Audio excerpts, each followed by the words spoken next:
just off Highway 218, on a road that tires roll on only now and then.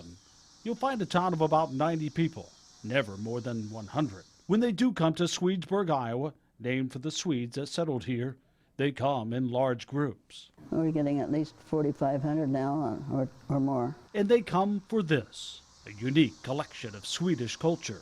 By the 1980s, the history here was fading, and the locals were longing to keep it alive. Said what he missed most was not having Midsummerfest with dancing and music. Louise and her family would change that. They brought back the music and so much more. Here's a letter written in 1862 from this area, sent to Sweden, sent back here and translated. She began collecting and cataloging everything she could get her hands on. We have the book that says who read what book between 1880 and 1885. Every piece with its own story. Just to know that all these things were used one time by ancestors from here. This is our huckster wagon. But her life has been filled with much more than just collecting history. When the war came on, as a young girl, she decided to make some. I saw this ad in the paper about drafting. For the young woman who had never been far from home, it was a bold move.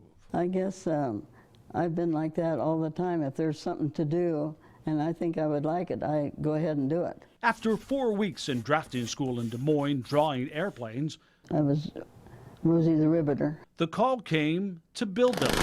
We riveted the ailerons together for the B-29. With so many men off to war, women stepped up to the plate.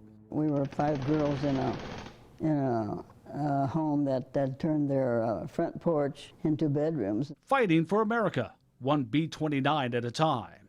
In Omaha, the work was hard, hot, noisy, and physically demanding. 40 or 50 pieces that you put together and put a little cleat in it and hold it together, and then you start riveting the rest of them up, and somebody has to rivet and somebody has to buck. In the evenings when others rested, she stepped behind the plate and played so well. It says in the newspaper clippings that I helped out anyway. Still so modest about those days. Are you a competitive person? Oh, sure. Soon life would change again.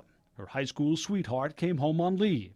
They married, and after the war, worked side by side on the farm.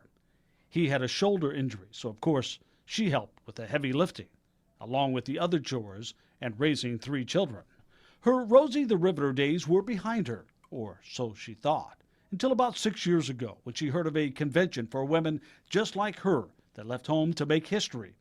About 50 there at first, now down to 20, most in their 90s. I tell people that I'm 45 times 2 plus 2. Then, 1 year ago, the woman who still rides a bike several miles a week, still full of life and adventure, would get chosen for a new one. I'm August. A calendar girl.